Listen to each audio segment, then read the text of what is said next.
ماشاء اللہ. اچھا سر، 45 سال کا یہ سفر ایک بڑا لمبا سفر ہے، اور اس دشت کی سیاہی میں افضل صدیقی صاحب، منیر حسین صاحب کا جو ساتھ تھا وہ کس طرح آپ کے لیے معاون ثابت ہوا؟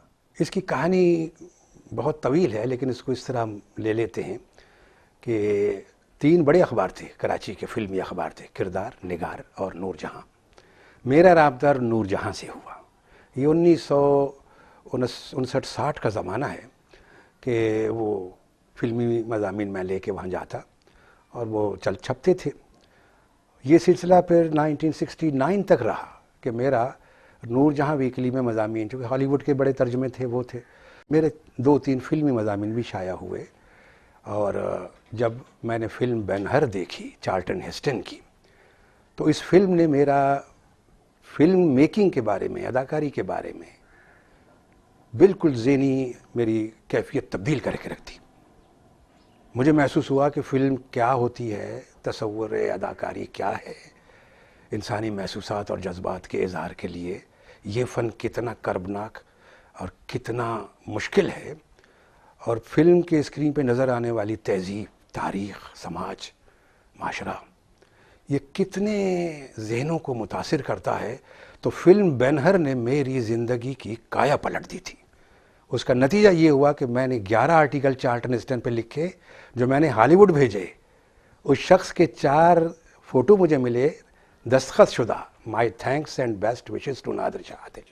زبردست. 1982 میں جب وہ کراچی آئے تو امریکن سینٹر میں شیلا آسٹین نے میری ملاقات چارلٹن ہیسٹن سے کرائی. یہ رمضان کا مہینہ تھا اور 6واں روزہ تھا.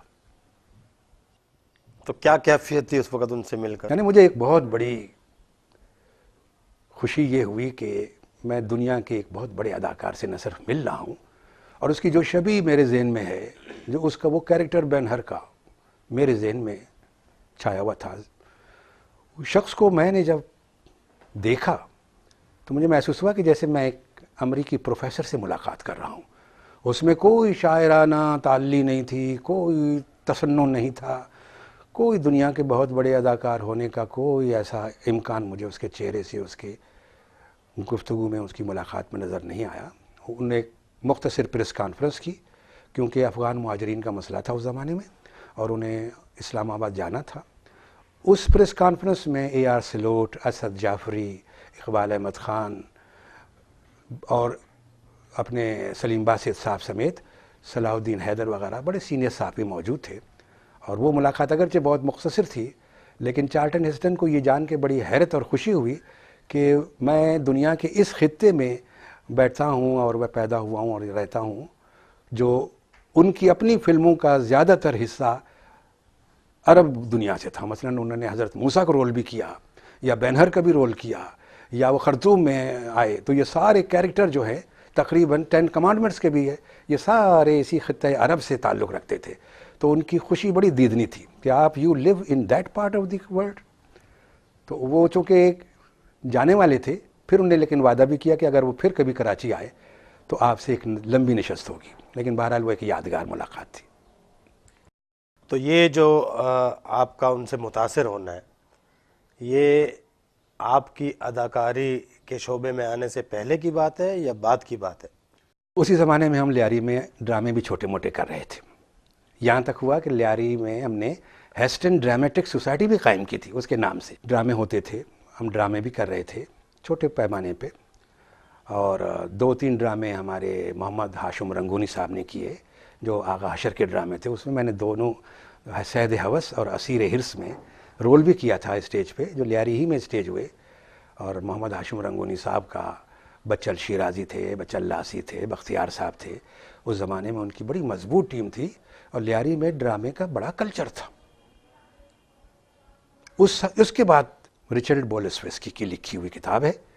میں سمجھتا ہوں کہ دنیا کے کسی بڑے اداکار نے وہ کتاب اگر پڑھی ہے تو بڑی بات ہے، لیکن میرا اس زمانے سے یہ تاثر تھا جب میں نے کتاب مکمل کی اور اس کا ترجمہ بھی، کچھ اس کی قسطیں روزنامہ مشرق میں چھپیں بھی.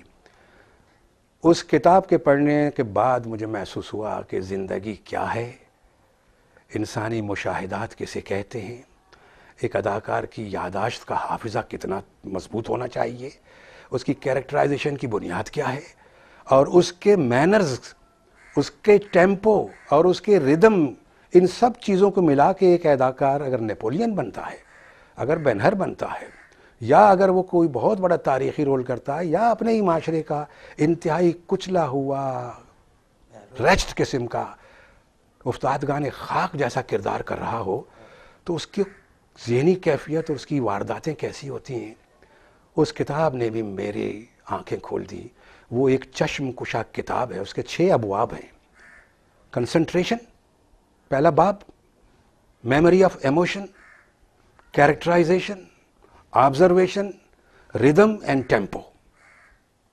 ایک جگہ وہ لکھتے ہیں کہ ایک لڑکی جو اداکاری کے شوق میں میرے کمرے میں داخل ہوئی، تو اس نے مجھ سے پوچھا کہ میں نے سنا ہے کہ آپ ڈرامیٹک آرٹ سکھاتے ہیں۔ تو رچرڈ بالوسوسکی نے جواب دیا کہ art can not be taught, to create talent means to possess talent, یعنی یہ پیدائشی چیز ہے۔ آپ کتنا ہی کسی اکیڈمی سے اداکاری کی تربیت لے لیں، لیکن جو خدا نے آپ کو صلاحیت ودیت کی ہے وہ پالش کرنے کی ضرورت اس کو نہیں ہے۔ بہت سارے اداکار دنیا کے بڑے کسی اکیڈمی کے نہیں وہ تربیت یافتہ یا تعلیم یافتہ نہیں ہیں۔ اس کتاب کو ہر اداکار کو پڑھنا چاہیے، ہر پروڈیوسر کو پڑھنا چاہیے، ہر ڈائریکٹر کو پڑھنا چاہیے۔ دی ایکٹنگ چھوٹی کتاب ہے، لیکن اپنے مقصد، مفاہیم اور شعور کی بیداری کے حوالے سے وہ مائی لائف ان آرٹ سے بھی بڑی بالادر کتاب ہے جو کانسٹنٹائن نے لکھی ہے۔ زبردست۔ دل تو چاہتا ہے کہ آپ کی یہ گفتگو کا سلسلہ جو ہے نا وہ یہیں اداکاری کی طرف چلا جائے۔ یقیناً نوجوانوں کو بڑا فائدہ ہوا ہوگا اس آپ کی بات سے۔ 15 سال سے ایکسپریس سے منسلک ہیں، کیا کیا ذمہ داریاں نبھاتے ہیں؟ 2001 میں نے ایکسپریس جوائن کیا، روزنامہ خبریں چھوڑ کے میگزین ایڈیٹر کے طور پر میں نے ایکسپریس کو جوائن کیا۔ 2 سال میگزین ایڈیٹر رہا میں۔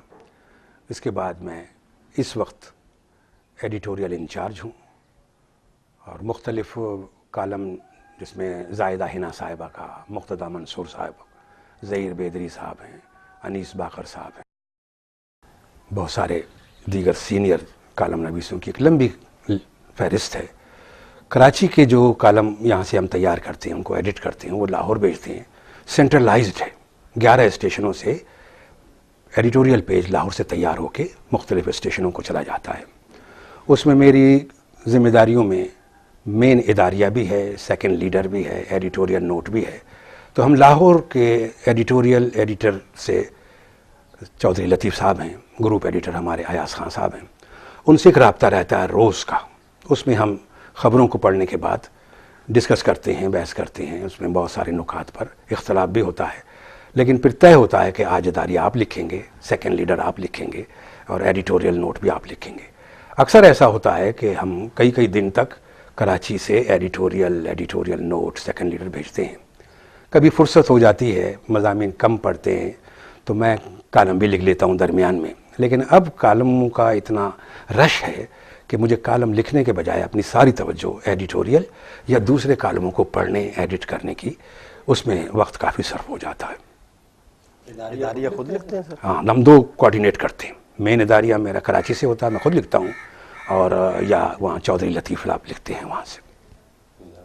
یہ تو ایڈیٹوریل پیج کا انچارج ہونا بذات خود ایک بہت بڑا جو ہے نا وہ منصب ہے۔